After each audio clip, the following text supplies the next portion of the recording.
Big boss ఇచ్చిన survival of the fittest challenge లో భాగంగా మూడో టాస్క్ అయిన పట్టుకునే ఉండు వదలకు పగిలిపోతుంది అన్న టాస్క్ బిగ్ బాస్ నిర్వహించారు.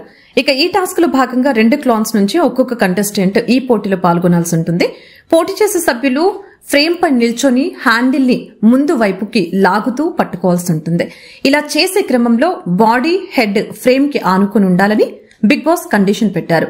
హ్యాండిల్ కి ఉన్న మేకు ఆ బలూన్ కి తగలకుండా 15 నిమిషాల పాటు పోరాడి ఆ బలూన్ ని సేవ్ చేయాల్సి ఉంటుంది. అలా ఎవరైతే 15 నిమిషాల పాటు ఆ బెలూన్ ని కాపాడుతారో, ఆ టాస్క్ ని ముగిస్తారో వారు విజేతలవుతారని బిగ్ బాస్ ప్రకటించారు. ఒకవేళ ఇద్దరు కాపాడితే కనుక మరొకసారి ఈ పోటీని నిర్వహించమని బిగ్ బాస్ చెప్తారు. ఇక ఈ టాస్క్ కోసం నాగమణికంట, ఆదిత్య ఇద్దరు కూడా సంచాలకుగా బాధ్యతలు తీసుకున్నారు. అయితే మొదటి విడత ఇద్దరు కూడా డి అంటే డి అనే విధంగా ఆడారు. సో డ్రాగా ముగియటంతో బిగ్ బాస్ ఆదేశాల మేరకు మరొక 15 నిమిషాలు ఈ టాస్క్ ని పొడిగిస్తారు. ఎండ్ బజర్ మోగేసరికి నబీల్ బలూన్ పగిలిపోగా పృథ్వీ మాత్రం చాలా కష్టపడి బెలూన్ ని సేవ్ చేస్తాడు. ఇక అక్కడితో మూడో టాస్క్ మంగళం పడుతుంది బిగ్ బాస్ హౌస్ లో. విన్నర్ కి రావాల్సిన ₹1,00,000 ప్రైజ్ మనీ నిఖిల్ క్లాన్ లోకి యాడ్ చేస్తారు బిగ్ బాస్. ఇక దీంతో ఈ ఛాలెంజ్ లో 2 క్లాన్లు కూడా 1:1 సమానంగా నిలుస్తుంది.